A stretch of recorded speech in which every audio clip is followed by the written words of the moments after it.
অন্ধকার রাস্তায় দাঁড়িয়ে আছে লাল টুকটুকে বেনারসি পরিহিতা এক কিশোরী। কিছুক্ষণ আগেও যার মন জুড়ে শুধু পূর্ণতার আকাঙ্ক্ষা ছিল, এখন তার মনে কাজ করছে শুধু ভয়। আচ্ছা, সে ভুল করে ফেললো না তো? তার বড় বোন তাকে অনেকবার বুঝিয়েছিল, ক্লাস 9-10-এর সময়টা আবেগের, ছেলেমেয়েরা তার অধিকাংশ ভুল এই সময়টাতে করে থাকে। কিন্তু তার মতে সে যার জন্য বিয়ে বাড়ি থেকে পালিয়ে এসেছে সে তাকে সত্যি ভালোবাসে। তাই তার এক কথাতে গ্রাম থেকে শহরে পাড়ি দিয়েছে সে। তার পরিকল্পনা ছিল বোরখা পরে আসার, কিন্তু রুম জুড়ে মানুষের গাদাগাদি থাকায় কিছুই করতে পারেনি। সবাই একেবারে তাকে সাজিয়ে ঘর থেকে বের হয়েছিল, সেই ফাঁকে তড়িঘড়ি করে জানালা দিয়ে বেরিয়ে পড়েছে সে। বেরিয়ে তার প্রেমিক পুরুষের দেওয়া ঠিকানার উদ্দেশ্যে বেরিয়ে পৌঁছাতে পৌঁছাতে রাত কয়টা বেজেছে তার জানা নেই। কিন্তু এখানে এসে কাঙ্ক্ষিত ব্যক্তির দেখা মিলল না তার। সে ভেবেছিল হয়তো একটু অপেক্ষা করলে দেখা মিলবে।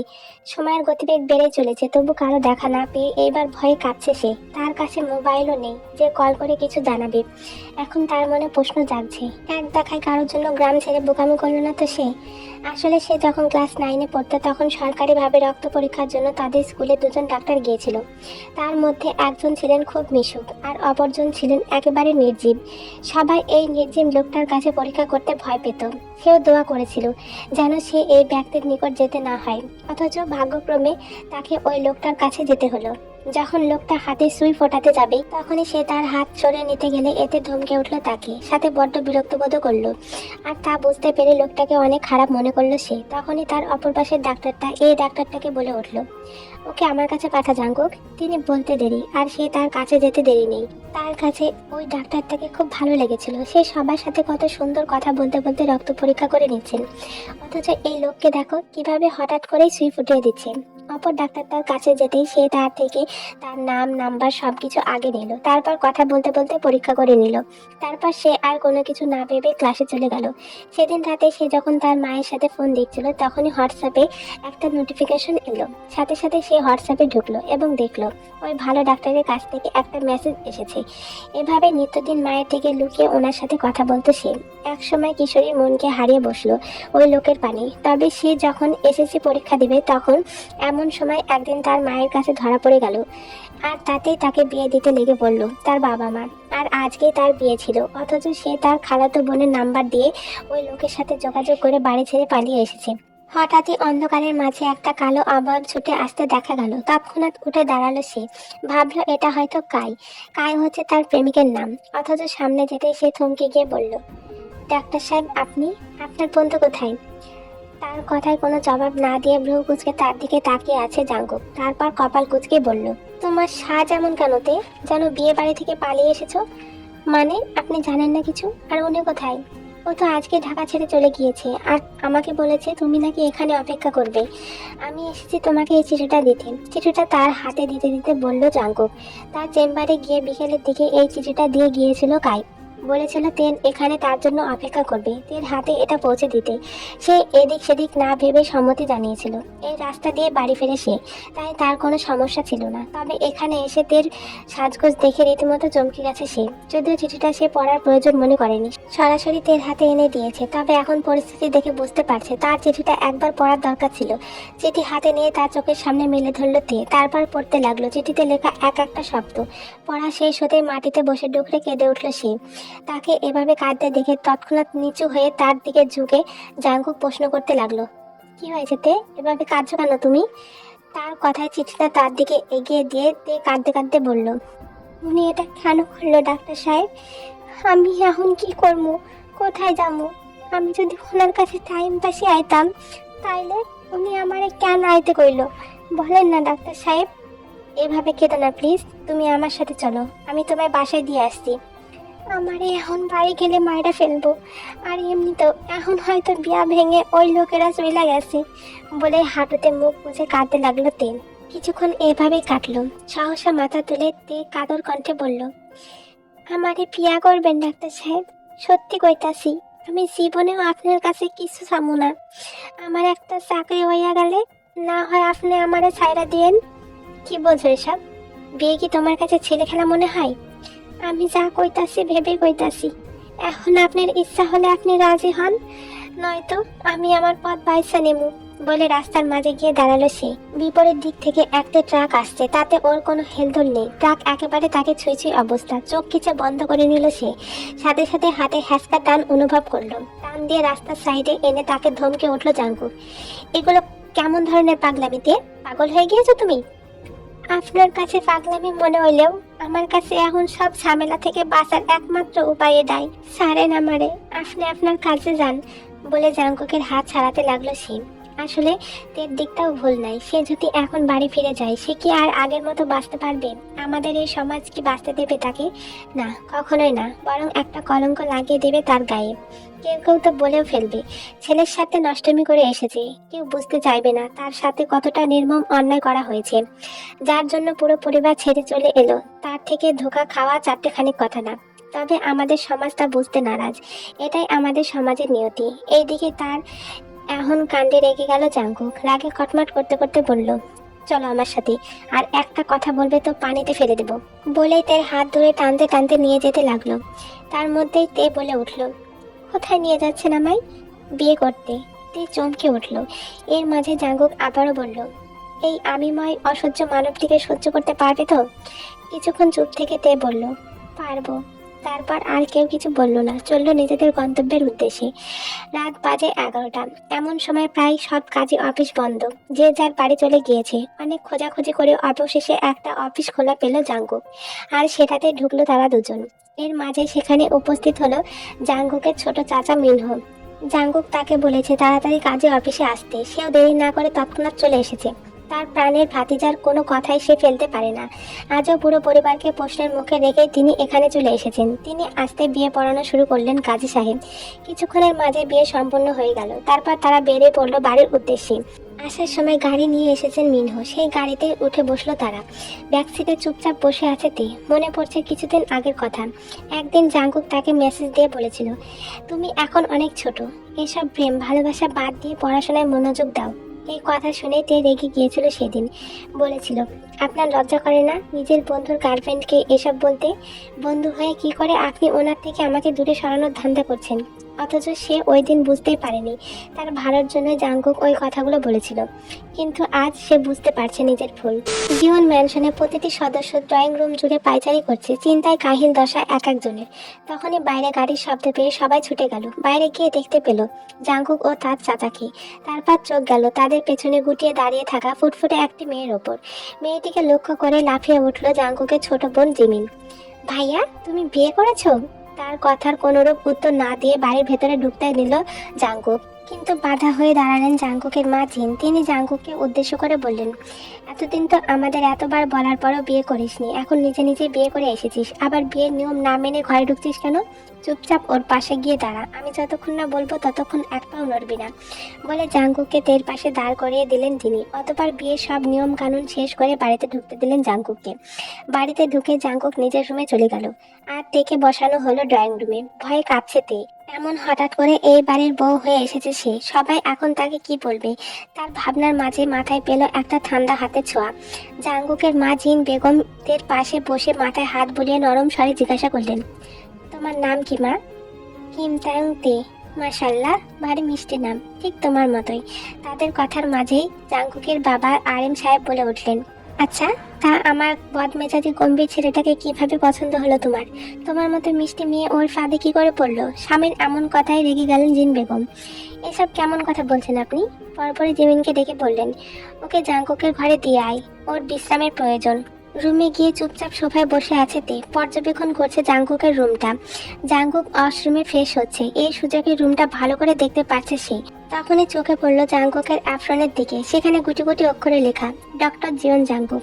এই প্রথম জাঙ্কুকের পুরো নাম অবগত হলো তার। এর মাঝে ওয়াশরুমের দরজা খুলে বাইরে বের হলো জাঙ্কুক, শুধু প্যান্ট পরে তোয়ালে হাতে বের হয়ে এসেছে সে। তাকে এমন অবস্থায় দেখে তৎক্ষণাৎ চোখ ফিরিয়ে নিল তে।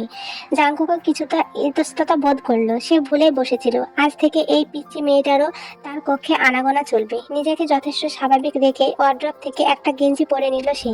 তারপর তের উদ্দেশ্যে বলল, তোমার কি এভাবে সারা রাত কাটানোর প্ল্যান আছে নাকি? জাঙ্কুকের কথার অর্থ বুঝতে পেরে তে ইতস্তত করে বলল, আমি তো কিছুই আনি নাই সাথে কইরা, সাথে সাথে জাঙ্কুক জিমিনের উদ্দেশ্যে হাঁক ছাড়লো। সে ভুলে বসেছিল এই মেয়ে তো স্বাভাবিকভাবে এই বাড়িতে আসেনি। জিমিন আসতে তাকে তের জন্য কাপড়ের ব্যবস্থা করতে বলল জাঙ্কুক। কিছুক্ষণের মধ্যেই জিমিন কিছু 2 পিস জামা নিয়ে আসলো। সেখান থেকে একটা কালো খয়েরি রঙের জামা নিয়ে ওয়াশরুমে চলে গেল তে। জিমিন ও তে দুজনের শরীরের গঠন প্রায় একই হয়, জামাটা একদম ফিট হয়েছে তার গায়ে। সাথে সাথে ওয়াশরুমের দরজা খোলার শব্দে সেদিকে তাকালো জাঙ্কুক। তাকেই অবাক হলো। কিছুক্ষণ আগেও যে মেয়েটাকে একটা বাচ্চা মেয়ে মনে হয়েছিল, এখন তাকে পরিপূর্ণ অষ্টাদশী লাগছে। সাধারণ একটা কামিজে কতটা স্নিগ্ধ লাগছে মেয়েটাকে। জাঙ্কুকের এমন চাহনিতে অস্বস্তিতে পড়ে গেল তে। সে কনফিউজ হয়ে গিয়েছে, তাকে কি বেশি জঘন্য লাগছে নাকি বেশি সুন্দর লাগছে। তার ভাবনার মাঝে শোনা গেল জাঙ্কুকের গম্ভীর কণ্ঠ, বিছানায় শুয়ে পড়ো, আমি সোফায় ম্যানেজ করে নেব। সবে মাত্র সোফার দিকে হাঁটা ধরেছিল তে। জাঙ্কুকের কথা কর্ণপাত হতে সে থেমে গেল। তারপর সোফার দিকে আবারও হাঁটা দিয়ে বলল, আমি সোফায় ঘুমাইতে পারবো, সমস্যা, চুপচাপ বিছানায় গিয়ে শুয়ে পড়ো। আমি এক কথা বারবার বলতে পছন্দ করি না। আর হ্যাঁ, এখন থেকে শুদ্ধ ভাষায় কথা বলবে তুমি। তের কথা সম্পূর্ণ করতে না দিয়ে বলে উঠল জাঙ্কুক। এইবার বাধ্য মেয়ের মতো বিছানার দিকে হাঁটা ধরল সে। অতঃপর লাইট অফ করে জাঙ্কুকও শুয়ে পড়ল সোফায়। গভীর রাতে হঠাৎ কারো নাক ডাকার শব্দে ঘুম ভাঙল জাঙ্কুকের। চোখ খুলে বিছানার দিকে তাকাতে দেখতে পেল কান্নার সাথে ক্ষণে ক্ষণে শরীর কেঁপে উঠছে তের। কিছুক্ষণ থেকে লক্ষ্য করে নীরবতা ভেঙে জাঙ্কুক বলে উঠল, ভুল জায়গায় নিজের মূল্যবান অশ্রুকণা বিসর্জন দিলে জীবনের সুন্দর অধ্যায়গুলোর দেখা কখনোই পাবে না মেয়ে। অতীতকে যেতে দাও, বর্তমানকে মেনে নাও, তবে কাঙ্ক্ষিত ভবিষ্যৎ তোমার দুয়ারে আসবে। বলে উল্টো দিক ফিরে ঘুমে মনোযোগ দিল সে। তার কথায় কান্না একবারে থেমে গেছে তের। সে এপাশ ঘুরে জাঙ্কুকের দিকে এক দৃষ্টিতে তাকিয়ে আছে। কিছুক্ষণ এভাবে তাকিয়ে থেকে তে ভাবল, অতীতকে ভুলে যাওয়া কি এতটাই সহজ? কি করে ভুলবে সে? তার একটা ভুলের কারণে তার পরিবার, জাঙ্কুক, সবাই কত ঝামেলায় পড়েছে। অথচ সে যার জন্য এত বড় কাণ্ড ঘটালো, সে কিনা শুধুই তার ভালো লাগা ছিল। এখনো তের চোখে ভাসছে গায়ের দেওয়া চিঠিটা, আমাকে ক্ষমা করে দিও তে, আসলে আমি তোমাকে কখনোই ভালোবাসিনি। তুমি শুধুই আমার ভালো লাগা ছিলে। প্রথমে তোমাকে বিয়ের কথা ভাবলেও পরে আমার মনে হলো তোমার সাথে আমি সংসার করতে পারবো না। তুমি গ্রামের একটা সাধারণ মেয়ে, আমার সাথে তোমাকে কখনোই মানাবে না। আমাকে ভুলে যাও আর বাড়ি ফিরে যাও। সকাল সকাল ঘুম থেকে উঠে নামাজ পড়ে রুম থেকে বেরিয়ে গেল তে। নিচে গিয়ে দেখতে পেল জিন বেগম সকালে নাস্তা তৈরি করার প্রস্তুতি নিচ্ছে। সেও রান্নাঘরের দিকে গেল। সে যেতেই জিন বেগম বলে উঠলেন, এত সকালে ঘুম থেকে উঠেছে কেন তে? আমার সকালে ঘুম থেকে ওঠাই অভ্যাস আন্টি। ও আচ্ছা, তোমার বাড়ি কোথায়? কুমিল্লায়। কুমিল্লা থেকে কিভাবে পরিচয় হলো জাঙ্কুকের সাথে? কিছুটা অবাক হয়ে বললেন তিনি। তার কথায় অস্বস্তিতে পড়ে গেল তে। তার অস্বস্তির ভাব বুঝতে পেরে জিন বেগম বললেন, আচ্ছা ওইসব বাদ দাও, তুমি কিন্তু আমাকে আন্টি বলে ডাকলে আমি মেনে নেব না। কি বলে ডাকবো? এখন থেকে আম্মু বলে ডাকবে আমায়। আচ্ছা আম্মু, মিষ্টি হেসে বলল তে। তারপর সেও কাজে সাহায্য করতে লাগলো। জিন বেগম না করতে বলেছিল, আপনি যেহেতু আমাকে মেয়ে বলেছেন সেহেতু আমাকেও মেয়ের দায়িত্ব পালন করতে দিন। তার কথা শুনে জিন বেগম আর নিষেধ করলেন না। তের এমন কাজে মনে মনে খুশি হলেন। খাওয়া দাওয়ার পর্ব চুকে সোফায় বসে আছে তে আর জিমিন। তখনই সিঁড়ি দিয়ে নিচে নামতে নামতে জিমিনের উদ্দেশ্যে জাঙ্কুক বলল, তেকে নিয়ে আজকে মার্কেটে যাস।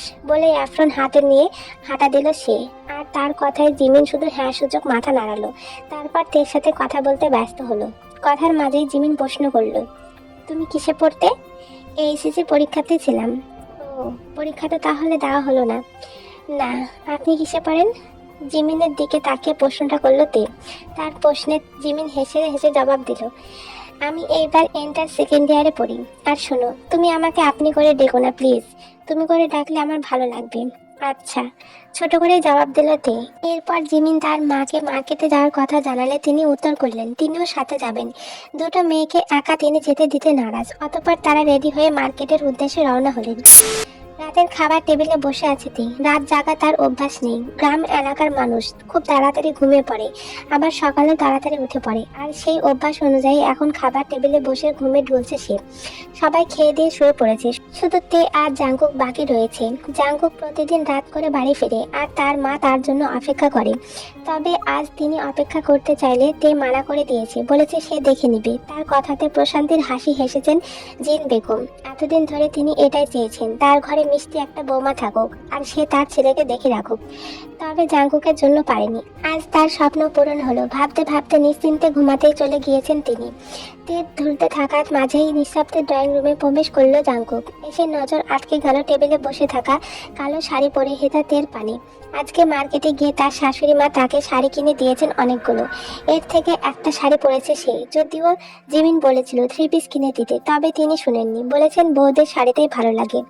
কারো পায়ের আওয়াজ শুনতে চোখ তুলে সামনে তাকালো তে। সাথে সাথে নজর সংযত করে ফেললো জাঙ্কুক। তারপর সামনে এগিয়ে গিয়ে তের উদ্দেশ্যে বলল, ঘরে না গিয়ে এখানে ঢুলছিলে কেন? তার কথায় অপ্রস্তুত হয়ে পড়ল তে।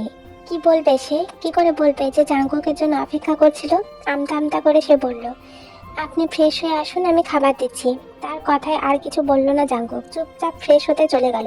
কিছুক্ষণের মধ্যে চলে এলো। সে আসতে তার সামনে খাবার দিল তে। খাওয়া শুরু করলো জাঙ্কুক। খাওয়ার মধ্যে জাঙ্কুক বলল, কালকে থেকে এখানকার স্কুলে যাবে তুমি। আমি আজকে সব ঠিক করে এসেছি। আর হ্যাঁ, আমার জন্য অপেক্ষা করতে হবে না। দ্বিতীয় কথাটায় কোনো মনোযোগ দিল না সে। তবে প্রথম কথাটায় আকাশ ভেঙে পড়লো তার মাথায়। তৎক্ষণাৎ কিছু বলতে নেবে তার আগে জাঙ্কুক বলল, চাকরির কথা মাথা থেকে ঝেড়ে ফেলো। যেখানে মানুষ বিয়ে পড়ে চাকরি পায় না, সেখানে তুমি এসএসসি পরীক্ষা না দিয়ে চাকরি করবে? শেষ কথাটা তের দিকে তাকিয়ে বলল জাঙ্কুক। তার কথায় একদম চুপ হয়ে গেল তে। আসলেই তো, এসএসসি না দিয়ে কি করে চাকরি করবে সে? তার ভাবনার মাঝে জাঙ্কুক আবারও বলল, আর হ্যাঁ, মনোযোগ দিয়ে পড়াশোনা করবে। এটা কিন্তু আমার স্কুল, স্যাররা সবাই আমাকে চেনে। সো কোনো গাফিলতি করা যাবে না, ঠিক মতো পড়া যায়। তার কথায় ঘাড় কাত করে সম্মতি দিল তে। এরপর খাওয়া দাওয়া পর্ব চুকে দুজনে ঘুমাতে চলে গেল। আজকে এখানকার স্কুলের প্রথম দিন। কিছুক্ষণ আগে বাড়ির ড্রাইভার কাকা তাদের অর্থাৎ জিমিন আর থেকে দিয়ে গিয়েছেন। তে এখনো মনোযোগ সহকারে স্কুলের চারিপাশ দেখছে। স্কুলের সাথে আবার কলেজও। এই কলেজেই পড়ে জিমিন, তাই দুজনে একসাথে এসেছে। জিমিন তেকে নিয়ে ওর ক্লাস দেখিয়ে দিয়ে চলে গেল নিজ ক্লাসে। গুটিসুটি পায়ে ইতস্তত বোধ নিয়ে দ্বিতীয় বেঞ্চটা খালি দেখে সেখানে বসলো তে। কিছুক্ষণ বাদে পাশে এসে বসলো একটা মেয়ে। মেয়েটার চুল ছাড়া, সাথে মুখে আছে বিভিন্ন ধরনের মেকআপ। তে হিজাব করে এসেছে, তাকে ছাড়া সবাই চুল ছেড়ে ওড়না বাঁধিত এসেছে। মেয়েটা তার পাশে বসে জিজ্ঞাসা করলো, নাম কি তোমার? আগে তো এই স্কুলে দেখিনি, নিশ্চয় নতুন। কিম চাং তে, আজকে প্রথম এলাম, অন্য স্কুল থেকে এসেছি। ও, তোমার নাম কি? সানা। ফ্রেন্ডস? বলেই সানা হাতটা বাড়িয়ে দিল তের দিকে। তেও নির্দ্বিধায় হাত মেলালো। সে ভেবেছিল শহরের মেয়েরা হয়তো অনেক অহংকারী হবে, তবে সানার কথাবার্তায় সে এইটুকু বুঝতে পেরেছে সানা ভালো মেয়ে। তাদের কথার মাঝে ক্লাসের স্যার প্রবেশ করলো। অতঃপর তারা ক্লাসে মনোযোগ দিল।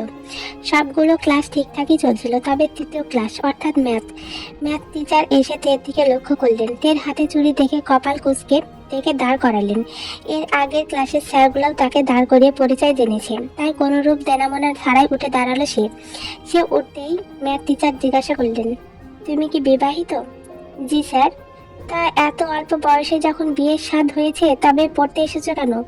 স্যারের কথায় ক্লাসের সবাই উচ্চস্বরে হেসে উঠল। সাথে সাথে চোখে পানি এসে গেল তের।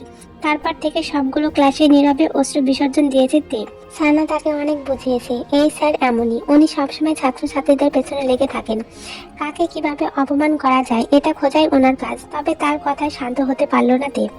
এরকম কটু কথার সাথে এই প্রথম পরিচিত হলো সে, তাই খুব জঘন্যভাবে তার আত্মসম্মানে আঘাত হেরেছে। গেটের সামনে চুপচাপ দাঁড়িয়ে আছে তে। জাঙ্কুক দারোয়ান চাচার কাছে কল করে বলেছে তাকে নিতে আসবে, তাই অপেক্ষা করছে। জিমিনের কলেজ 1টার দিকে ছুটি দিয়ে দিয়েছে। তখন তের টিফিন টাইম মাত্র। 1টা থেকে 4টা অবধি তো আর অপেক্ষা করা সম্ভব নয়, তাই তাকে ড্রাইভার কাকা নিতে আসায় সে চলে গিয়েছে। যদিও সে তেকে বলেছিল তের সমস্যা হলে না হয় সে অপেক্ষা করবে, তবে তে বলেছে চলে যেতে, তাই আর থাকেনি সে। সহসা গাড়ি নিয়ে উপস্থিত হলো জাঙ্কুক। সাথে সাথে গাড়িতে উঠে বসলো তে। গাড়িতে বসতে তের ফোলা ফোলা চোখ মুখ দেখে জাঙ্কুকের কপাল কুঁচকে গেল। তৎক্ষণাৎ সে জিজ্ঞাসা করলো, কিছু হয়েছে? না, মাথা নিচু করে উত্তর দিল তে। তার কথায় কিছুটা রেগে জাঙ্কুক বলল, কি হয়েছে বলতে বলেছি। ধমক খেয়ে ফুঁপে উঠল তে। এতক্ষণ নিজের ভেতরে চেপে রাখা অশ্রুকণাদের ছেড়ে দিয়ে অজরে কেঁদে উঠল। কাঁদতে কাঁদতে বলল, আল্লাহ আমায় এত বোকা কেন বানালো? ডাক্তার সাহেব, আমার করা এই একটা বোকামি আমার পুরো জীবনটাই নরক বানিয়ে দিল। তের এমন কান্না দেখে বিচলিত হয়ে পড়ল জাঙ্কুক। কিছুটা নরম স্বরে বলল, কি হয়েছে বলো? কে কি বলেছে একবার বলে দেখো আমায়। কসম করে বলছি, তাকে শাস্তি পাওয়া থেকে এই দুনিয়ার কেউ আটকাতে পারবে না। শেষের কথাটা বড্ড রুষ্ট শোনালো তার। কিছুটা ভয় পেলতে কান্না থামিয়ে ফুপাতে ফুপাতে সব খুলে বলল। সব শুনতে আগে কটমট করে উঠল জাঙ্কুক। সাথে সাথে গাড়ি থেকে নেমে তেকে নামতে বলল। গাড়ি থেকে নামতে বলাই অবাক হলেও কিছু না বলে নেমে গেল তে। সে নামতেই তার ছোট্ট হাতটা মুঠোয় নিয়ে জাঙ্কুক তাকে নিয়ে চলে গেল স্কুলের ভেতরে। ছাত্রছাত্রী ছুটির পরেও শিক্ষকরা বেশিরভাগ দিনই নিজেদের কিছু কাজ শেষ করে বাসার উদ্দেশ্যে রওনা হয়। আজও তার ব্যতিক্রম নাই। অফিসে বসে সকল শিক্ষক মণ্ডলী কোনো একটা ব্যাপারে আলোচনা করছেন। ঠিক সেই সময় তের হাত ধরে কোনো রকম আদেশ ছাড়াই অফিসে প্রবেশ করলো জাঙ্কুক। তাকে দেখা মাত্রই ম্যাথ টিচার বলে উঠলেন, আরে জাঙ্কুক যে, কি খবর তোমার? তার কথার কোনো উত্তর দেওয়ার প্রয়োজন মনে করলো না জাঙ্কুক। সে ধূপধাপ পা ফেলে প্রধান শিক্ষকের কাছে গিয়ে দাঁড়ালো। পাশ থেকে আরেকজন শিক্ষক বলে উঠলেন, এইগুলো কি ধরনের বেয়াদবি জাঙ্কুক? তোমার থেকে এরকম ব্যবহার আশা করিনি জাঙ্কুক। আমার পাঁজরের অংশীদারিণীকে যে অপমান করবে তার সাথে আদব দেখে কথা বলবো, এতটা ভদ্র আমি নই স্যার। কাট কাট ভাষায় জবাব দিল জাঙ্কুক। তার কথায় প্রধান শিক্ষক এইবার কিছুটা অবাক হয়ে বললেন, মানে? মানেটা আপনি এক্ষুনি বুঝে যাবেন স্যার। আমাকে আগে গঙ্গের স্যারের সাথে কথা বলতে দিন। বলে ঘুরে তাকালেন গঙ্গের স্যারের দিকে। তারপর বলল, আপনাদের স্কুলে যে বিবাহিত মেয়েদের পড়ার নিয়ম নেই তাই স্কুলের গেটে লিখে দেননি কেন? আমি কখন বললাম যে আমাদের স্কুলে বিবাহিত শিক্ষার্থী পড়ার নিয়ম নেই? কিছুটা কাচুমাচু করে উত্তর দিলেন সে। এই ছেলে না আবার তার চাকরি খেয়ে বসে। সে যদি জানতো এই মেয়ে তার বউ তাহলে সে কখনোই কিছু বলতো না। তিনি জানেন এই ছেলে খুব ভয়ঙ্কর। স্কুলে থাকতে একজন শিক্ষককে চাকরি থেকে বরখাস্ত করেছিল একজন মেয়েকে খারাপ কথা বলাই। আসলে জাঙ্কুক যেদিন তেকে ভর্তি করাতে এসেছিল সেদিন সব শিক্ষক ক্লাসে ছিল। সে শুধু প্রধান শিক্ষকের সাথে কথা বলে ঠিক করে গিয়েছিল। তার দরুন প্রধান শিক্ষক ছাড়া কেউই এই ব্যাপারে অবগত নয়। তার ভাবনার মাঝে জাঙ্কুক বাঁকা হেসে বলল, আপনার স্মৃতিশক্তি এতটাই কম হলে আপনি হয়তো এখনকার শিক্ষক হতেন না। অবশ্য তাতে কোনো সমস্যা নেই। হয়তো ভুল করে আপনার চাকরি হয়ে গিয়েছিল আর সেই ভুলটাই শোধরাতে আসলাম আমি। এইবার মুখ খুললেন প্রধান শিক্ষক। তিনি এইটুকু বুঝে গেছেন যে নিশ্চয়ই গঙ্গেও কিছু করেছে যার জন্য জাঙ্কুক এভাবে কথা বলছে, নয়তো জাঙ্কুক যথেষ্ট ভদ্র ছেলে। বললেন, জাঙ্কুক তুমি আমার সাথে কথা বলো। কি হয়েছে আমায় খুলে বলো। তার কথায় প্রথম থেকে সব জানালো জাঙ্কুক। সব শুনতেই তিনি জাঙ্কুককে বললেন, তুমি টেনশন করো না জাঙ্কুক, আমি এই ব্যাপারে যথাযথ ব্যবস্থা নিব। তারপর তের দিকে তাকিয়ে আদরে স্বরে বললেন, এরপর থেকে তোমায় কেউ কিছু বললে সরাসরি আমায় এসে জানাবে, ঠিক আছে মামুনি? তার কথায় ঘাড় কাত করে সম্মতি দিল তে। এতক্ষণ সে বিড়াল ছাড়ার ন্যায় দাঁড়িয়েছিল জাঙ্কুকের পেছনে আর মুগ্ধ হয়ে শুধু জাঙ্কুকের এক একটা কথা শুনছিল। সে কতই না খারাপ ভাবতো তার সামনে তার একান্ত গার্ডিয়ান হিসাবে দাঁড়িয়ে থাকা পুরুষটিকে। অথচ আজ মনে হচ্ছে দুনিয়ার সবচেয়ে উত্তম আদর্শের পুরুষটি তার সামনে দাঁড়িয়ে আছে। তার ভাবনার মাঝে তার হাত ধরে তাকে নিয়ে বাইরের দিকে হাঁটা ধরল জাঙ্কুক। এই বিষয়ে আর কথা বাড়ানোর প্রয়োজন বোধ করলেন না, কারণ সে জানে প্রধান শিক্ষক যখন বলেছেন তখন তিনি এর কিছু একটা সমাধান করবেন। এর আগেও একবার তাকে পুরো সাপোর্ট দিয়েছিলেন তিনি, আর সে শিক্ষকদের যথেষ্ট সম্মান করে। তবে যে শিক্ষক শিক্ষা দেওয়ার বদলে ছাত্রছাত্রীদের পার্সোনাল ব্যাপারে হস্তক্ষেপ করে তাদের একটা ব্যবস্থা করা একান্ত জরুরি।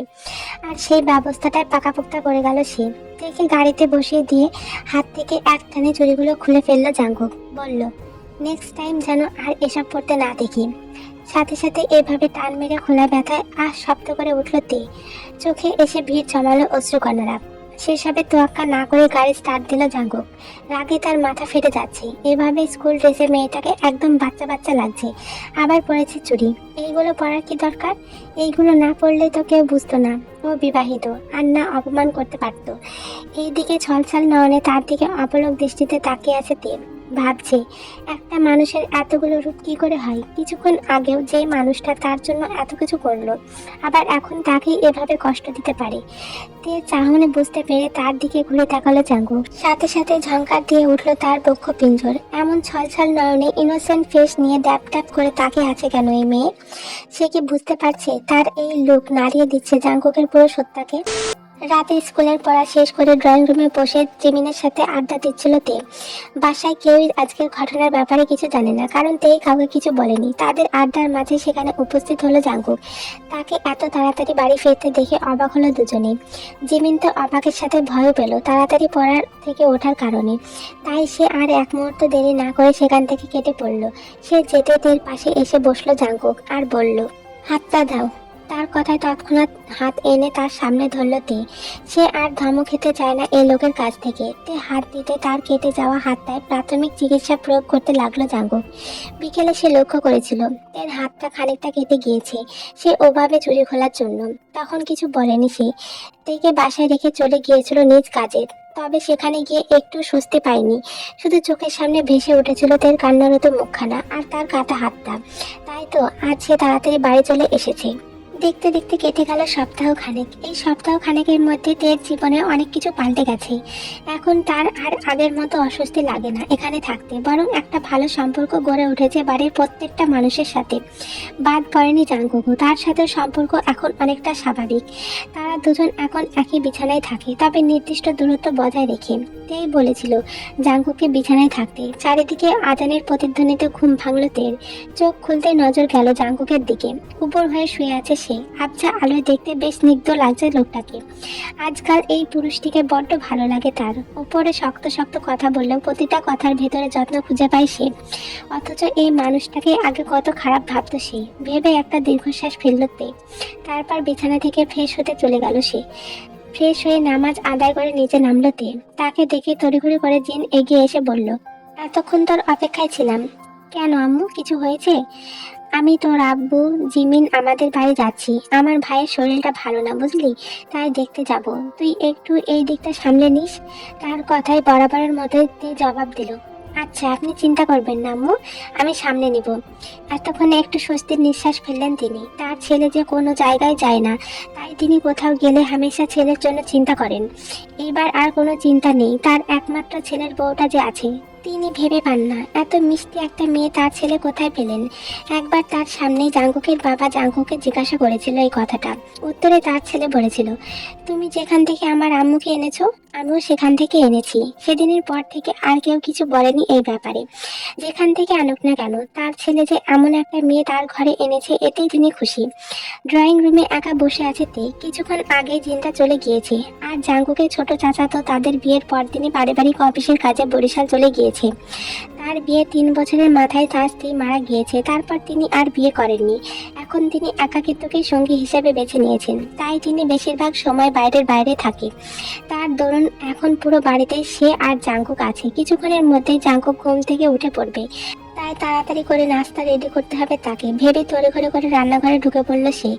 কালো একটা 3 কোয়ার্টারে গেঞ্জি পরে হাত দিয়ে চুল ঝাড়তে ঝাড়তে নিচে নামছিল জাঙ্কুক। সাথে সাথে রান্নাঘরের দিকে চোখ পড়তে পা জোড়া থেমে গেল তার।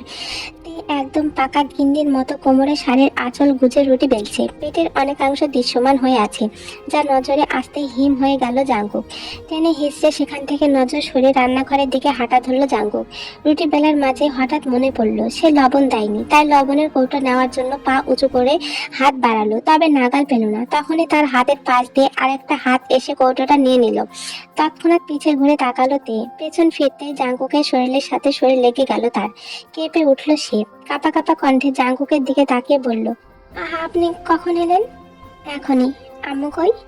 আম্মু নানা বাড়ি গিয়েছে, মামার শরীর ভালো নেই। কখন গেল? কিছুক্ষণ আগেই। ও, কবে আসবে জানে গিয়েছে? মামার অবস্থা ভালো দেখলে কালকেই চলে আসবে। আর কিছু বলল না জাঙ্কুক। খাবার টেবিলে গিয়ে বসলো সে। অতঃপর কিছুক্ষণ পরেই রুটি বানিয়ে নিয়ে এলো তে। খেয়ে হসপিটালের উদ্দেশ্যে রওনা হলো জাঙ্কুক। যাওয়ার সময় থেকে বলল, সাবধানে থেকো, আমি ইনশাল্লাহ তাড়াতাড়ি চলে আসব।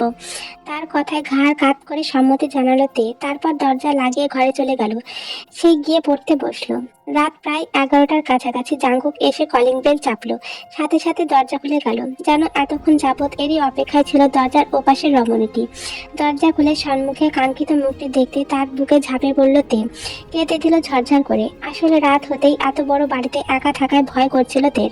রাত যত বেশি হতে থাকলো ততই ভয় জড়সড় হয়ে যাচ্ছিল মেয়েটা। তার সাথে ফোনও ছিল না যে জাঙ্কুককে কল করবে। এক পর্যায়ে কেঁদে কেঁদে অবস্থা নাজেহাল হয়ে গিয়েছে তার। বরফের ন্যায় ঠান্ডা হয়ে গিয়েছে পুরো শরীর। এইদিকে নিজের শরীরে আকস্মাৎ এমন ঠান্ডা স্পর্শে আটকে উঠল জাঙ্কুক। দেখে নিজের সাথে আগলে নেওয়ার সাহসটুকু পাচ্ছে না সে। দ্বিধাদ্বন্দ্বে ভুগছে সে। ভাবছে তার কি তেকে ধরা উচিত। তে তো ভয়ের বশে থেকে তাকে জড়িয়ে ধরেছে, না হলে তো তে কখনো তাকে এভাবে ধরতো না। অবশেষে তার ভাবনার মাঝে কিছুটা স্থির হলো তে। তাকে স্থির হতে দেখে তার উদ্দেশ্যে জাঙ্কুক বলল, আই এম সরি তে, আমি আসলে একটা কাজ করতে গিয়ে লেট করে ফেলেছি। I am extremely sorry. জাঙ্কুকের কথা কর্ণপাত হতেই সে যেন হুঁশে ফিরল। তৎক্ষণাৎ ছেড়ে দিল জাঙ্কুককে। জাঙ্কুককে যে সে এভাবে ধরে রেখেছিল ভাবতে এতক্ষণে ভয়ার্ত মুখটায় অপ্রস্তুত ভাব ফুটে উঠল। নজর এড়ালো না জাঙ্কুকের। সে এইবার তের সামনে গিয়ে একটা বক্স দিল, বলল, এটা তোমার। বক্সটা হাতে নিয়ে সেটা আনবক্সিং করতে দেখতে পেল বক্সটার মধ্যে একটা ফোন, যা দেখতে জাঙ্কুকের দিকে চমকে তাকালো সে। বলল, এত দামি মোবাইল কেন আনতে গেলেন? তার কথায় বিড়বিড় করলো জাঙ্কুক, এই ফোনের দাম চোকাতে তো আমার 1 মাসের মাইনেও লাগবে না, অথচ এই ফোন আনতে গিয়ে যে অমূল্য অশ্রুকণা ঝরেছে তার দাম চুকাইবার সাধ্য যে আমার এই জন্মেও হবে না। আসলে জাঙ্কুক সন্ধ্যার দিকে হসপিটাল থেকে বের হয়ে পড়েছিল, কিন্তু এই ফোন আনতে গিয়ে তার এত সময় লেগে গেল। সে অনেকদিন আগে থেকে ভাবছিল তেকে একটা মোবাইল কিনে দিবে, তবে সময়ের জন্য মার্কেটে যেতে পারেনি। আজকে সময় পেয়ে চলে গিয়েছিল, আর সেখানেই এত লেট হয়ে গেল তার। ধরণীতে সবে রবির দেখা মিলেছে মাত্র। নিত্যদিনের মতো সে তার নিজস্ব আলো দিয়ে জানান দিচ্ছে। রজনীর সমাপ্তি ঘটিয়ে দিনের সূচনা ঘটাতে জেগে উঠেছে সে। সাথে জাগিয়ে তুলেছে ধরণীতে থাকা প্রতিটি জীবকে। সূর্যের এই তীক্ষ্ণ রশ্মি জানালার কাজ ভেদ করে চোখে এসে পড়ল জাঙ্কুকের। সাথে সাথে ঘুম ছুটে গেল তার। চোখ খুলে তাকালো। চোখ খুলতেই নজরে পড়ল এক নিষ্পাপ রমণীর মুখ। সেখানে রাজত্ব চলছে চুলেদের। তারা সূর্যের আলোর সাথে তাল মিলিয়ে ক্ষণে ক্ষণে আছড়ে পড়ছে রমণীর মুখে, যার দরুন রমণীর ঘন কালো হৃদয় কুচকে যাচ্ছে বারবার। এসব দেখতে দেখতে অজান্তে হেসে ফেলল জাঙ্কুক। কি নিষ্পাপ লাগছে মেয়েটাকে। আচ্ছা, কাই কি করে পারলো এই মেয়েটাকে ঠকাতে? রু কাঁপল না তার? কাঁপবে কি করে? সে তো এর আগেও অনেককেই ঠকিয়েছে। তাই তো সে তেকে মানা করেছিল এসব থেকে দূরে থাকতে। ভাবলো সেই দিনের কথা। একদিন জাঙ্কুক ও কাই একসাথে বসেছিল, তখনই তের কল এলো। পরপর অনেকগুলো কল আসার পরেও যখন কাই কলগুলো ধরলো না, তখন সে জিজ্ঞাসা করেছিল কল ধরে না কেন। উত্তরে কাই বলেছিল, আরে ভাই, ও একদম অবুঝ। একটা রোমান্টিক কথা বললেও ভালো করে উত্তর দিতে পারে না। বোর লাগে এখন আমার ওর সাথে কথা বলতে। তার কথায় জাঙ্কুক বলেছিল, মেয়েটা অনেক সরল আর বয়সও কম, তাই না বুঝতেই পারি। আর তুই তো যথেষ্ট বড়, তাও তো তুই মেয়েটাকে ঠকাচ্ছিস। আরে ভাই, এখনই তো এইসব করবো। বিয়ের পর তো বউ বাচ্চা নিয়ে থাকতে হইব। এখন মজা নেওয়ার সময়। তোরে বইলা লাভ নাই, তুই তো আজ অব্দি একটা প্রেমও করলি না, তাই তুই বুঝবি না এসব। কথাটা শোনা মাত্র স্বভাবস্বরূপ কিঞ্চিত হাসলো জাঙ্কুক। আমার কাছে ভালোবাসা এক পবিত্র অনুভূতি, যা আমি কোনো অপবিত্র জায়গায় প্রকাশ করব না। তা শুধু আমার ভাগ্যের লেখা সেই পবিত্র নারীর প্রাপ্য। ভাই, তোরে স্বামী হিসেবে যে মেয়ে পাইব সেই মাইয়া হইব দুনিয়ার সবচেয়ে ভাগ্যবতী, বলে চলে গিয়েছিল কাই। জাঙ্কুকও চলে গিয়েছিল বাড়ির উদ্দেশ্যে।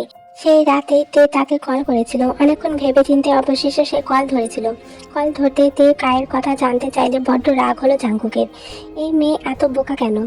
কাই এভাবে ইগনোর করার পরেও কাই কেন কল ধরছে না তা জানার জন্য তাকে কল করেছে।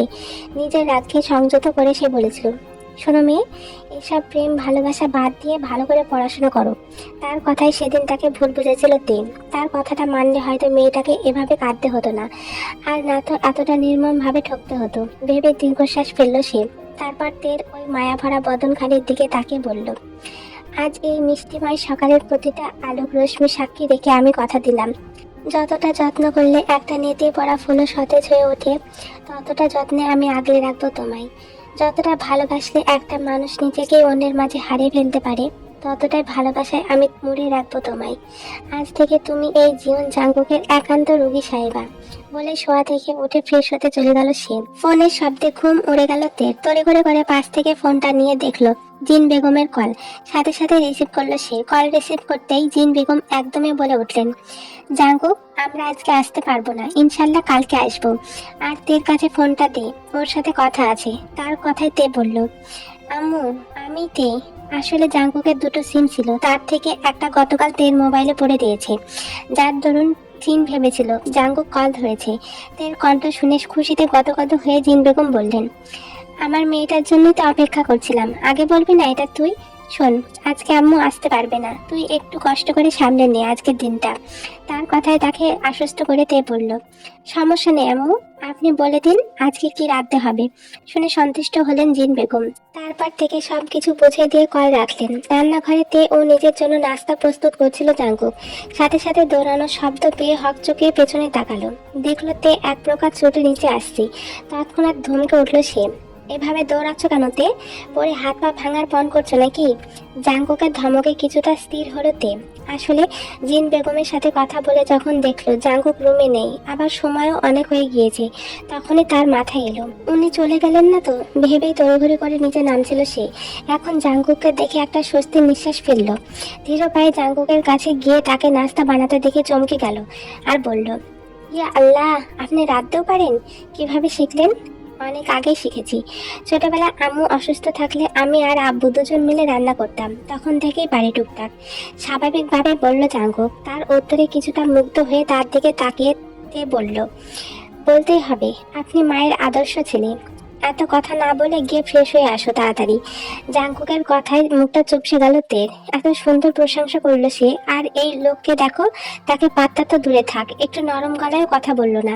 ভাবতে ভাবতে হাঁটা ধরলো রুমের উদ্দেশ্যে। তার যাওয়ার পানে তাকিয়ে জাঙ্কুক বিড়বিড় করে বলল, আদর্শ ছেলে তো সেই কবেই হয়ে গিয়েছি, এখন শুধু আদর্শ স্বামী হওয়া বাকি। সেটা হতে পারলে এই জীবন সার্থক। অম্বর জুড়ে রাজত্ব চলছে মেঘমালাদের। প্রকৃতির ফুরফুরে বাতাসের সঙ্গে তাল মিলিয়ে বিভিন্ন আকারে ভাসছে তারা। গাছে গাছে ফুটে আছে বাহারি রকমের ফুল, যা জানান দিচ্ছে ধরণীতে শীতের আগমন ঘটতে যাচ্ছে। গাড়ির জানালা দিয়ে মুগ্ধ নয়নে তা দেখছে তে। পাশে বসে জাঙ্কুক চুপচাপ ড্রাইভ করছে, আর মাঝে মাঝে তের কাণ্ড কারখানা লক্ষ্য করছে। আজ থেকে নিজের সঙ্গে নিয়ে যাচ্ছে সে। গতকাল ভয়ে যা অবস্থা হয়েছিল এ মেয়ের, এরপরেও তাকে বাসায় একা রেখে যাওয়ার মতো ভুল আর করল না সে। যদিও তে রাজি হচ্ছিল না, বলেছিল, আপনি সেখানে রুগী দেখবেন, আমি গিয়ে কি করব? জবাবে জাঙ্কুক বলেছিল, তুমি আমার পার্সোনাল রুমে বসে থাকবে, ওইখানে কেউ যাবে না। তারপর তেও আর কিছু বলেনি, জাঙ্কুকের কথা মতোই চলে এসেছে। পরনে তার কালো কালারের সাদা প্রিন্ট করা একটা লং গাউন, সাথে হিজাব। পিচ্ছি একটা মেয়ে মনে হচ্ছে তাকে। শাড়ি পরলে তাও একটু বড় সড়ই মনে হয়, তবে এইগুলো পরলে একদমই ছোট মনে হয়। হসপিটালের নিজ কেবিনে বসে রুগী ভিজিট করছে জাঙ্কুক। পাশের রুমে, অর্থাৎ তার প্রাইভেট রুম, যেখানে সে নামাজ আদায় করে বা নিজের সকল ব্যক্তিগত জিনিসপত্র রাখে, সেই রুমেতে বসে আছে। বসে বসে ফোন স্ক্রল করছে সে, তাই তার আর বোরিং লাগছে না। কিছুক্ষণ বাদে খাবার হাতে সেখানে উপস্থিত হলো জাঙ্কুক। তাকে দেখা মাত্রই ফোন রেখে তার দিকে মনোনিবেশ করলো তে।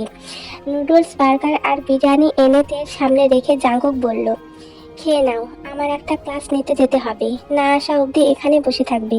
বেশি না, 40 মিনিটের মধ্যেই এসে পড়বো আমি। তার কথায় ঘাড় কাত করে সম্মতি জানালো তে। সম্মতি পেয়ে জাঙ্কুক যেতে নেবে তখনই পেছন থেকে তে বলে উঠল, আপনি খাবেন না? আমার খাওয়া নিয়ে তোমায় ভাবতে হবে না, এর আগেও বলেছি, বলে চলে গেল সে। তে চোখ ছোট ছোট করে তার যাওয়ার পারে তাকিয়ে রইল। এই লোক এমন কেন?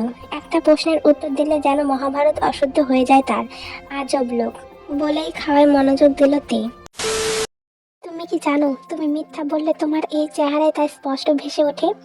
ড্রাইভ করা অবস্থায় তের উদ্দেশ্যে কথাটা বলল জাঙ্কুক। তার কথা শুনে জানালার বাইরে অন্ধকারচ্ছন্ন প্রকৃতি থেকে নজর সরিয়ে এবার জাঙ্কুকের দিকে তাকালো তে। তার কথার মর্মার্থ বুঝতে পেরে তে মাথা নিচু করে বলল, আসলে আমি চপস্টিক দিয়ে কখনো খাবার খাইনি, তাই এসব দিয়ে খেতে পারি না। বুঝতে পেরেছিলাম। আপনি কিভাবে বুঝতে পেরেছিলেন? মানুষ যাকে বোঝার চেষ্টা করে তার প্রত্যেকটা না বলা কথাও তার চোখ দেখে বলে দিতে পারে। হয়তো আমার ক্ষেত্রেও তাই হয়েছে। তাহলে আমি কেন আপনাকে বুঝতে পারি না? আমার চোখের ভাষা বোঝার ক্ষমতা এখনো হয়নি তোমার, আর না তো আমি নিজেকে তেমন ভাবে উপস্থাপনা করি। তার কথায় আর কিছু বলতে পারল না তে। এই লোককে বোঝা আসলে তার ক্ষমতার বাইরে। সে আবারও জানালার বাইরে নজর তাক করলো আর ভাবতে লাগলো কিছুক্ষণ আগের ঘটনা। সে জাঙ্কুকের প্রাইভেট রুমে বসেছিল, তখনই ভেতরে প্রবেশ করলো জাঙ্কুক সহ একটি মেয়ে আর একটি ছেলে। ছেলেটি জাঙ্কুকের ফ্রেন্ড ইউনো, আর মেয়েটি তার স্ত্রী লিসা। একে অপরকে ভালোবেসে বিয়ে করেছে তারা। দুজন মিলে দিব্যি সুখে সংসার করছে এখন। জাঙ্কুকের বিয়ের কথা শুনে তের সাথে সাক্ষাৎ করতে এসেছে তারা। মেয়েটি তেকে দেখা মাত্র তার নিকট এক প্রকার দৌড়ে গেল, গিয়ে তের গাল টেনে দিয়ে বলল, আরে জাঙ্কুক ভাই, এ তো পুরোই পিচ্চি, এত কিউট বেবি ডলটাকে কোথায় পেলেন আপনি? মেয়েটির কথায় ডাব ডাব করে তার দিকে তাকিয়ে রইল তে। সে কিছুই বুঝতে পারছে না ওনারা কারা, আর তাকেই বা এইগুলো কি নামে সম্বোধন করছে। জাঙ্কুকের দিকে প্রশ্নসূচক দৃষ্টিতে তাকালো সে। তার প্রশ্নসূচক চাহনি লক্ষ্য করে ইউনো বলল, আরে পিচ্চি, আমি হলাম তোমার বুড়ো জামাইয়ের ল্যাংটা কালের বন্ধু, আর এটা হলো আমার একমাত্র গুণধর বউ। তার কথায় না চাইতেও হেসে দিল তে। বুড়ো জামাই শব্দটা খুব হাস্যকর লাগলো তার কাছে। এই লোককেও কেউ বুড়ো বলতে পারে, ভাবা যায়। তার সাথে হাসতে লাগলো লিসাও। তাদের এভাবে হাসতে দেখে চোখ ছোট ছোট করে তের উদ্দেশ্যে জাগুক বলল, এই মেয়ে, হাসছো কেন তুমি? বুড়ো জামাই কথাটা আর বলতে পারলো না তে। হাসতে হাসতে মুখ দিয়ে কথা বের হচ্ছে না তার। তাকে এভাবে হাসতে দেখে জাঙ্কুকের বুকে কিছুটা প্রশান্তি অনুভব হলো। কতদিন পর এভাবে হাসছে মেয়েটা। আর কিছু বললো না সে, হাসতে দিল তেকে। এভাবে আরো কিছুক্ষণ কথা বলে তারা চললো রেস্টুরেন্টের উদ্দেশ্যে। তবে সেখানে গিয়ে খেতে চাইলো না তে। ইউনো ও লিসা অনেক রিকোয়েস্ট করেও তাকে খেতে রাজি করাতে পারলো না। কিন্তু জাঙ্কুক, সে কি না খাইয়ে ছাড়বে এই মেয়েকে? তাকে কোনো কথা বলতে না দিয়ে তার মুখে চপস্টিক সহ নুডলস পুড়ে দিল সে। নুডলস খেতে শুরু করলো তারা। যা যা খেয়েছে একে একে সবকিছুই একটু একটু করে খাওয়ালো তেকে। তেও জাঙ্কুকের ধমকের ভয়ে চুপচাপ খেয়ে নিল। তাদের কাণ্ড দেখে হাসলো ইউনো ও লিসা। আর রেস্টুরেন্টের বাকিরা তো মুগ্ধ নয়নে তাদেরকে দেখছিল। আসলে তে চপস্টিক দিয়ে খেতে পারে না, তাই সে খেতে নিষেধ করেছিল। বলেছিল পেটে ক্ষুধা নেই। দুপুরে খাবারও এখনো পেটে রয়ে গেছে তার। দুপুরে ওইখানে প্রাইভেট রুম হওয়ায় হাত দিয়ে খেয়েছিল সে। তবে এখানে তো আর তার সম্ভব নয়, তাই মিথ্যার আশ্রয় নিতে হয়েছিল তাকে। তবে পারলো আর কই। আর তার এই মিথ্যাটার কথাই জাঙ্কুক এখন বলল। আচ্ছা, জাঙ্কুক কিভাবে এতটা বুঝে তাকে? সে তো জাঙ্কুককে বুঝতে গেলে উচ্চতর গণিতের এক একটা অধ্যায় মনে হয়। এখনই যেন বোঝে, আবার কিছুক্ষণ পরে বুঝতে পারে না। দিন দিন পাশে থাকা এই লোকটা তার প্রতিটা বৈশিষ্ট্য দিয়ে মুগ্ধ করে তুলছে থেকে। জড়িয়ে নিচ্ছে এক নিষিদ্ধ জালে। আজ শুক্রবার, জিন বেগম বাসায় ফিরেছেন। আর সেই খুশিতে ফুরফুরে মনে তাদের জন্য বাহারি রকমের রান্না করছে তে। এই কদিন বাড়িটা বড্ড ফাঁকা ফাঁকা লেগেছে তার কাছে। সবাই যখন একসাথে থাকতো, হাসি ঠাট্টার মধ্য দিয়ে দিনটা শেষ হয়ে যেত। কিন্তু সবার অনুপস্থিতিতে দুটো দিন যেন কাটতেই চায়নি। জাঙ্কুক আজ বাসায় ঘুমাচ্ছে সে। আজ সে ঘুমে দিন পার করবে। সন্ধ্যার দিকে শুধু একটু বের হবে। গত দিনগুলোতে জাঙ্কুকের সব কার্যক্রম মুখস্থ হয়ে গিয়েছে তের। জিমিনের রুমের আয়নার সামনে দাঁড়িয়ে শাড়ি পরছে তে। পড়ছে বললে ভুল হবে, তাকে জোর করে পড়াচ্ছে জিমিন। বাসায় এসে খাওয়া দাওয়া করে দুজন আড্ডা দিতে বসেছিল। তখনই তের হাতে নতুন ফোন দেখে সে বায়না ধরলো দুজন শাড়ি পরে ছবি তুলবে। এমন নয় যে তার কাছে ভালো ফোন নেই, তাকেও জাঙ্কুক আইফোন কিনে দিয়েছে। তবে নতুন ফোনে ছবি তোলার ফিলিংসই আলাদা। তে প্রথমে রাজি হচ্ছিল না, সে এইসব ছবি টবি তুলতে পছন্দ করে না। বলেছিল জিমিনকে শাড়ি পরতে, সে ছবি তুলে দেবে। তবে জিমিন নাছর বান্দা, তাকে রাজি করে ছাড়লো। পাশে জিমিন সেজে গুজে রেডি হয়ে আছে। তের শাড়ি পরা হতে তাকে সাজাতে ব্যস্ত হলো সে। টুকটাক সাজে দুজনে রওনা হলো ছাদের উদ্দেশ্যে। ছাদে এসে ইচ্ছা মতো ছবি তুললো জিমিন। তে বেশি ছবি তুলেনি, সে শুধু কয়েকটা তুলেছে। ছবি তোলা শেষ হতে দুজন মিলে ছবিগুলো দেখছিল। সাথে সাথে জিমিনের এক বান্ধবীর মেসেজের নোটিফিকেশন এলো। মেসেজটা দেখতেই কিছু একটা মনে পড়লো জিমিনের। কপাল চাপড়ে বলল, আরে তে, তোমাকে তো একটা কথা বলাই হলো না। কি? রবিবারে আমাদের কলেজ থেকে শিক্ষা সফরে যাচ্ছে, সাথে তোমাদের স্কুল থেকেও সবাই একসাথেই যাবে। কোথায় যাব?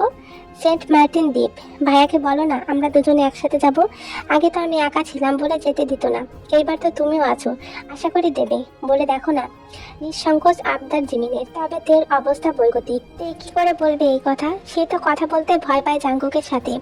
আর তাদের সম্পর্কও এতটা গভীর নয় যে যা ইচ্ছা তাই আবদার করতে পারবে। তার ভাবনার মাঝে আবারও জিমিন বলল, চাও না তে, আজকে বলে ফেলো। ভাইয়াকে নয়তো পরে আর বলতে পারবে না, ভাইয়া ব্যস্ত হয়ে যাবে। বলে তেকে কিছু বলার সুযোগ না দিয়ে তার হাত ধরে তাকে নিচে নিয়ে যেতে লাগলো জিমিন। এইদিকে তে কিছু বলতেও পারছে না। কি করে বলবে যে তাদের সম্পর্ক আর 10টা সম্পর্কের মতো নয়। তারও ইচ্ছা আছে শিক্ষা সফরে যাওয়ার। সেও এর আগে কখনো যেতে পারেনি, কিন্তু সে তো জাঙ্কুককে বলতেই পারবে না। শাওয়ার নিয়ে মাত্র ওয়াশরুম থেকে বের হলো জাঙ্কুক। চুল মুছতে মুছতে যেতে নিচ্ছিল দরজার দিকে। আকস্মাৎ কোথা থেকে যেন ছুটে আসলো তে। এসে তার শক্তপোক্ত বুকে ধাক্কা খেয়ে ব্যালেন্স সামলাতে না পেরে পড়ে যেতে নিলে খপ করে ধরে ফেললো সে। এইদিকে তে যখন বুঝলো সে পড়ে যাচ্ছে, চোখ মুখ খিচে বন্ধ করে ফেললো সে। চোখ বন্ধ অবস্থাতেই বলে উঠলো, ইন্না লিল্লাহি ওয়া ইন্না ইলাইহি রাজিউন। তের কাণ্ডে সবেমাত্র তাকে রাম ধমক দিতে নিচ্ছিল জাঙ্কুক। তবে তের মুখে এমন কথা শুনে হাসি পেল তার। বলল, মরনি এখনো তুমি? তার কথায় পিটপিট করে চোখ খুলে তাকালো তে। তারপর আকস্মিক চাহনি নিক্ষেপ করে বোকার মতো বলল, তাহলে কোথায় আছি আমি? মরণের মাঝপথে আছো, চাইলে পুরোপুরি সেখানে পাঠিয়ে দিতে পারি। না প্লিজ, এমনটা করবেন না। আমি এত শীঘ্রই মরতে চাই না, আমার এখনো অনেক স্বপ্ন পূরণ হয়নি। তের এমন বাচ্চা সুলভ আর মায়া ভরা আবদারে তার ওপর পূর্ণ দৃষ্টি নিক্ষেপ করলো জাঙ্কুক। পিঙ্ক কালারের একটা জর্জেট শাড়ির সাথে পরেছে কালো কালারের চুড়ি, চোখে হালকা কাজল আর আইলাইনার, ঠোঁটে লাগিয়েছে হালকা গোলাপি রঙের লিপস্টিক। আর এতেই ওর মায়া ভরা চেহারা জাঙ্কুকের জন্য হয়ে উঠেছে তাকে ঘায়েল করার অস্ত্র। সাথে সাথে থেকে টান দিয়ে সোজা করে দাঁড় করালো। জাঙ্কুকের বুকে এসে ঠেকলো তার পুরো শরীর। তের এসবে খেয়াল নেই, সে আছে তার চিন্তার জগতে। সাথে সাথে গালে ঠান্ডা কিছু লাগায় চিন্তার জগৎ থেকে বেরিয়ে আসলো সে। খেয়াল করলো জাঙ্কুকের ভেজা চুল থেকে তার উপর পানি পড়ছে। খালি শরীর জাঙ্কুকের, শুধু একটা প্যান্ট পরে আছে। সত্য শাওয়ার নেওয়ার বুকের লোমগুলো এখনো পানির ফোঁটা বিদ্যমান। এমন অবস্থাতেই তের কোমরের পাকা খাঁজে হাত রেখে তাকে নিজের সাথে আটকে রেখেছে সে। এই প্রথম তারা দুজন এতটা কাছাকাছি এসেছে। নিজের অবস্থান লক্ষ্য করতে কেঁপে উঠল তের অন্তরাত্মা। সাথে সাথে হেঁচকি উঠে গেল তার। তের এমন অবস্থা দেখে তৎক্ষণাৎ ছেড়ে দিল জাঙ্কুক। ছাড়া পেয়েও তের অবস্থা বৈগতিক। পুরো শরীর কাঁপছে তার, হৃদস্পন্দন বেড়ে গিয়েছে দ্বিগুণ। তাকে স্বাভাবিক করার জন্য জাঙ্কুক এবার বলল, এভাবে তাড়াহুড়া করে রুমে ঢুকছিলে কেন? মনে নেই। কিছুক্ষণ ভেবে চিনতে আমতা আমতা করে জবাব দিল তে। তার কথায় জাঙ্কুক কপাল কুঁচকে বলল, মনে না হয় নেই, ব্রেনে আছে কি? এইবার অসহায় লোক নিয়ে দুই দিকে মাথা নাড়ালো তে, যার অর্থ ব্রেনেও নেই। আসলে সে যে একটা উদ্দেশ্য নিয়ে এখানে এসেছিল এটাই ভুলে বসেছে। একটু আগেই তো মরার রাস্তা থেকে ঘুরে আসলো সে, কিভাবে বা মনে থাকবে? যদিও এখান থেকে পড়লে মনে হয় না মরতো সে, বেশি হলে মাথা ফাটতো আর কি। তবে এই লোকের এমন রূপ দেখে মনে হচ্ছে সত্যি এবার মরে যাবে সে। হাত যে গতিতে বিট করছে মনে হয় বেরিয়ে আসবে। তার ভাবনার মাঝে দীর্ঘশ্বাস ফেলে রুম ত্যাগ করলো জাঙ্কুক। নিচে নামলো খাওয়ার উদ্দেশ্যে। যাওয়ার সময় ঠোঁটটা যেন একটু প্রসারিত হলো তার। হাসলো কি? গধূলি বেলা ড্রয়িং রুমের সোফায় বসে আছে তে, জিমিন ও জিন বেগম। কথা বলছে শিক্ষা সফরে যাওয়ার ব্যাপারে। জাঙ্কুককে কিভাবে রাজি করানো যায় এটা নিয়ে ভাবছেন তারা। তাদের মাঝে গাড়ির চাবি হাতে নিয়ে নামছিল জাঙ্কুক। তাদেরকে ক্রস করে যেতে নেবে তখনই জিন বেগম থামিয়ে দিলেন তাকে। বললেন, জাঙ্কুক, তোর সাথে আমার কিছু কথা আছে, বস এখানে। কি বলবে তাড়াতাড়ি বলো, বলে তাদের অপোজিট সাইডে সোফায় বসলো সে। সে বসতেই জিন বেগম এতক্ষণে সাজিয়ে রাখা কথাগুলো বলা শুরু করলেন। রবিবারে জিমিন ও তের স্কুল থেকে শিক্ষা সফরে যাচ্ছে। স্কুল কলেজ একসাথেই নিচ্ছে। তো বলছিলাম, আগে তো জিমিন একা ছিল বলে যেতে দিসনি, এইবার তো তেও আছে, দুজনে যাক না হয়? এতক্ষণ যাবৎ মায়ের সবগুলো কথা মনোযোগ সহকারে শুনছিল জাঙ্কুক। তার কথা শেষ হতে জাঙ্কুক বলল, তুমি বলতে চাইছো তে আছে বলে আমি ওকে যেতে দিব? তে থাকবে ওর সাথে অ্যাজ এ গার্ডিয়ান? না, আমি তা বলিনি। আমি বোঝাতে চেয়েছি ওরা দুজনে একসাথে গেলে তো তেমন কোনো সমস্যা হবে না। শোনো আম্মু, আমি কখনোই এইসব রিক্সি ব্যাপারে রাজি হব না, তুমি আগে থেকে জানো। আর ও তো একটুখানি পথ চলতে গেলে অগতিক হোঁচট খায়। ও যাবে শিক্ষা সফরে, লাইক সিরিয়াসলি? শেষ কথাটা তেকে উদ্দেশ্য করে বলল সে। তার কথায় চোখ ছোট করে তার দিকে তাকালো তে। কি রকম ইবলিশ লোক একটা ভাবা যায়! একদিন একটু হোঁচট খেতে দেখেই আজীবন এটার খোঁটা দিতে হবে নাকি? আজব। আসলে কিছুদিন আগে জাঙ্কুক থেকে নিয়ে আসতে গিয়েছিল স্কুলে, আর সেদিনে আসার সময় তে একটু হোঁচট খেয়েছিল। আর গাড়ি থেকে সেটা লক্ষ্য করেছিল জাঙ্কুক। আর সেটা আজও মনে রেখেছে এই লোক। তার ভাবনার মাঝে বেরিয়ে গেল জাঙ্কুক। জিন বেগম আর কিছু বলতে পারলেন না। কিছু বলে লাভ নেই। তার ছেলে একবার যেহেতু বলেছে যেতে দেবে না, তার মানে শতবার বললেও তার মত পাল্টানো সম্ভব নয়। তিনি দীর্ঘশ্বাস ফেলে মেয়ে আর ছেলের বউয়ের দিকে তাকালেন। জিমিনের মুখে আধার নেমে এলো। তেরও কিছুটা মন খারাপ হলো, তবে তা প্রকাশ করলো না। তের দ্বারা কিছু সম্ভব না হয় দুজনে মিলে এই প্ল্যান করেছিল, কিন্তু এটাও কাজ হলো না। সন্ধ্যার পর চুপচাপ মন খারাপ করে ঘরে বসে আছে জিমিন, সাথে বসে আছে তেও। বিভিন্নভাবে জিমিনের মন ভালো করার চেষ্টা করছে। সাথে সাথে নিচ থেকে জাঙ্কুকের ডাক ভেসে আসলো। জিমিনের নাম ধরে ডাকছে সে। জিমিন সাড়া দিল না ডাকে।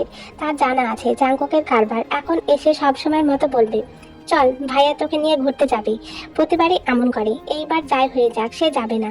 এই ঘোরায় কোনো মজা আছে? চুপচাপ যাও আর আসো। কোনো মজা নেই, আনন্দ নেই, একা একা বোরিং লাগে। তার ভাবনার মাঝে গলা খাকারি দিয়ে রুমে প্রবেশ করলো জাঙ্কুক। সে এসে জিমিনের সামনে দাঁড়াতে তে চলে যেতে উদ্যত হলো। ভাবলো তাদের ভাই বোনের মাঝে তার থাকার কোনো প্রয়োজন নেই। তবে আটকে দিল জাঙ্কুক। সে পা বাড়াতে তার হাত খাপ করে ধরে জায়গায় বসিয়ে দিল। কপাল কুঁচকে ভ্রুদয় নাচালো, যার অর্থ, কি সমস্যা? তার কথায় কিছু বলল না তে, শুধু দুই দিকে মাথা নাড়িয়ে বোঝালো কিছু না। তারপর চুপচাপ জায়গায় বসে রইল। এইবার জাঙ্কুক মাথা নিচু করে বসে থাকা বোনের উদ্দেশ্যে বলল, কোথায় যাওয়ার ইচ্ছা আছে? ভাইকে বল, সেখানে নিয়ে যাব। কোথাও যাব না আমি।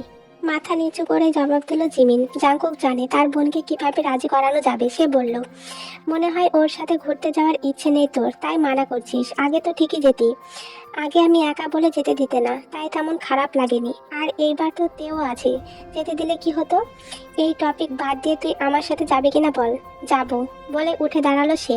চলে গেল রেডি হতে। সে যেতেই মুচকি হাসলো জাঙ্কুক, হাসলো তেও। তারপর জাঙ্কুক তের উদ্দেশ্যে বলল, তুমিও গিয়ে রেডি হয়ে নাও। বলতে বলতে রুম থেকে বেরিয়ে গেল জাঙ্কুক, সাথে চলে গেল তেও। অনেকক্ষণ যাবৎ তেকে নিচে নামতে না দেখে জাঙ্কুক তাকে ডাকার উদ্দেশ্যে রুমে প্রবেশ করতে নিচ্ছিল। দরজার সামনে এসেই পা জোড়া থেমে গেল তার। ভেতর থেকে ভেসে আসছে তের কান্নার শব্দ, সাথে শোনা যাচ্ছে অস্পষ্ট স্বরে বলা কিছু কথা। আই মিস ইউ ভাইয়া, আই ব্যাডলি মিস ইউ। আমাকে ক্ষমা করে দিও, আমি তোমার ভালোবাসার মর্যাদা দিতে পারিনি। আমি সব দিক দিয়ে ব্যর্থ রয়ে গেলাম, সবাইকে ঠকিয়েছি আমি, কারো ভালোবাসার মর্যাদা দিতে পারিনি। তাই তো সৃষ্টিকর্তা আমাকে আমার পাপের শাস্তি দিয়ে দিলেন। বলতে বলতে আবারও ডুকরে কেঁদে উঠল সে। বাইরে থেকে তের এমন আর্তনাদ শুনে স্তব্ধ হয়ে গেল জাঙ্কুক। বুকটা খানিকটা জ্বালা করে উঠল তার। হঠাৎ কি হলো মেয়েটার, এভাবে কাঁদছে কেন? আর নিজের ভাইয়াকে বা এত মিস করছে কেন? ভেতরে প্রবেশ করতে নিয়েও থেমে গেল সে। ভাবলো সে গেলে এখন হয়তো তে অসুস্থতে পড়ে যাবে, তাই আর ভেতরে ঢুকলো না। নিচে এসে জিমিনকে বলল তেকে নিয়ে আসতে। জিমিন রুমে ঢোকার আগে নিজেকে স্বাভাবিক করে নিল তে। জিমিন বাইরে থেকে ডাকতে ডাকতে আসছিল, এসে দেখলো তে হাত মুখ ধুয়ে ওয়াশরুম থেকে বের হচ্ছে মাত্র। তা দেখে তেকে তাড়া দিতে লাগলো তাড়াতাড়ি রেডি হওয়ার জন্য, সাথে নিজেও হেল্প করতে লাগলো। কিছুক্ষণের মধ্যে তেকে নিয়ে নিচে আসলো জিমিন। তারা আসতেই সোফা ছেড়ে উঠে দাঁড়ালো জাঙ্কুক, আর চোখে একবার দেখে নিল তেকে। খয়েরি রঙের একটা টপস এর সাথে হিজাব পরেছে। কালো হিজাবের মধ্যে ছোট্ট গোলগাল মুখটা ফুটে উঠেছে পদ্মের মতো। কান্নার দরুন চোখ মুখ খানিকটা লাল হয়ে আছে এখনো। এ যেন এক নতুন সৌন্দর্য প্রতিফলিত হচ্ছে তার। কি স্নিগ্ধ এই চেহারা, নিমিষেই নিজেকে হারিয়ে ফেলা যায় এই স্নিগ্ধতায়। চাঁদহীন আকাশ, চতুর্দিকে আধার আচ্ছন্ন হওয়ার কথা থাকলেও সোডিয়ামের আলোতে ঝলঝল করছে চারিপাশ। রাস্তা দিয়ে ছুটছে বিভিন্ন রকমের যানবাহন, সেগুলোর দিকে এক দৃষ্টিতে তাকিয়ে আছে তে। মনে পড়ছে নিজের জীবনের কিছু সুন্দর মুহূর্তের কথা। কি সুন্দর ছিল তার জীবনটা। সকাল সন্ধ্যা নিজের চঞ্চলতার জন্য বকা খেয়ে অভিযোগ করতো ভাইয়ার কাছে। তার একটাই ভাইয়া, বড্ড ভালোবাসতো তাকে। যে কোনো আবদার করলে তা পূরণ করতে ব্যতিব্যস্ত হয়ে পড়তো। বলতো কি চাই আমার তেমনির। সবাই তাকে তে ডাকলেও তার ভাইয়া তাকে অধিক ভালোবেসে তেমনি বলে ডাকতো। কি মিষ্টি সেই ডাক, আজ বহুদিন শোনা হয় না তা। আচ্ছা, তার ভাইয়া যখন জানতে পেরেছে তার আদরের বোনটা তাকে ধোকা দিয়ে চলে এসেছে, তখন তার কেমন লেগেছিল? হয়তো বিশ্বাস করতে পারেনি, বারবার হয়তো বলেছে, না আমার তেমনি কখনোই এসব করতে পারে না। আমার বোনের কাউকে পছন্দ থাকলে নিশ্চয় আমাকে বলতো। সে তো বলতে চেয়েছিল, তবে তার মা যে তাকে বলতে দেয়নি। ভেবে দীর্ঘশ্বাস ফেললো সে। চোখ বেয়ে ঝরে পড়লো অশ্রুকণারা। সাথে সাথে কাঁধে কারো স্পর্শ পেয়ে চোখ মুছে ঘুরে তাকালো সে তাকাতেই জিমিন নরম স্বরে জিজ্ঞাসা করলো, তোমার কি কোনো কারণে মন খারাপ তে? আমার কোনো কথায় কষ্ট পেয়েছো? তার কথায় তাকে একটা মিষ্টি হাসি উপহার দিল তে। বলল, আরে না, এমনি ভালো লাগছিল না। ও চিন্তা করো না, আর কিছুক্ষণের মধ্যে পৌঁছে যাব, দেখবে সেখানে যেতে মন ভালো হয়ে যাবে তোমার। তার কথায় মুচকি হেসে আবারও বাইরে তাকালো তে। ড্রাইভিং করার মাঝেই তাদের সব কথা স্পষ্ট শুনছিল জাঙ্কুক। লক্ষ্য করলো তের উদাসীনতা, তবে কিছুই বলল না। কিছুক্ষণের মধ্যে কাঙ্ক্ষিত জায়গায় পৌঁছে গেল তারা। জাঙ্কুক গাড়ি থেকে নামা মাত্র জিমিন তের হাত ধরে নেমে পড়লো। গাড়ি থেকে নামতেই অবাক নয়নে চারপাশে নজর বোলালো তে। বড়সড় একটা পার্কের সামনে দাঁড়িয়ে আছে তারা। পার্কের বাইরের দিকটায় বেশ কজন বেলুন বিক্রেতা বেলুন নিয়ে দাঁড়িয়ে আছে। বেলুনের গায়ে আঁকা রয়েছে বিভিন্ন ধরনের নকশা, সাথে আলো ঝুলছে তাদের গায়ে, যা আলোকিত করছে তাদের চারপাশের পরিবেশকে। কি আকর্ষণীয় লাগছে সেগুলো দেখতে।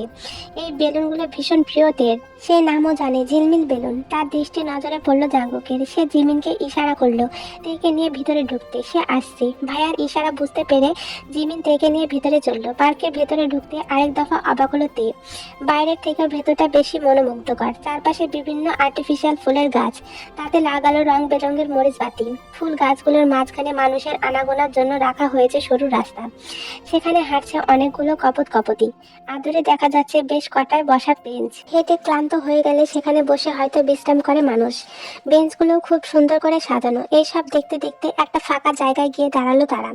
কিছুক্ষণ বাদে কানের কাছে কারো তপ্ত নিঃশ্বাস পড়তে কেঁপে উঠলো তে। তৎক্ষণাৎ করে তাকাতেই যাবে, তখনই বাড়ি খেলো জাঙ্কুকের শক্তপোক্ত পুরুষালী দেহের সাথে। মাথা ওপরে তুলে তাকাতে চাইলো জাঙ্কুকের মুখ পানে। সে তাকাতে জাঙ্কুক ইশারা করলো সামনে ঘুরতে।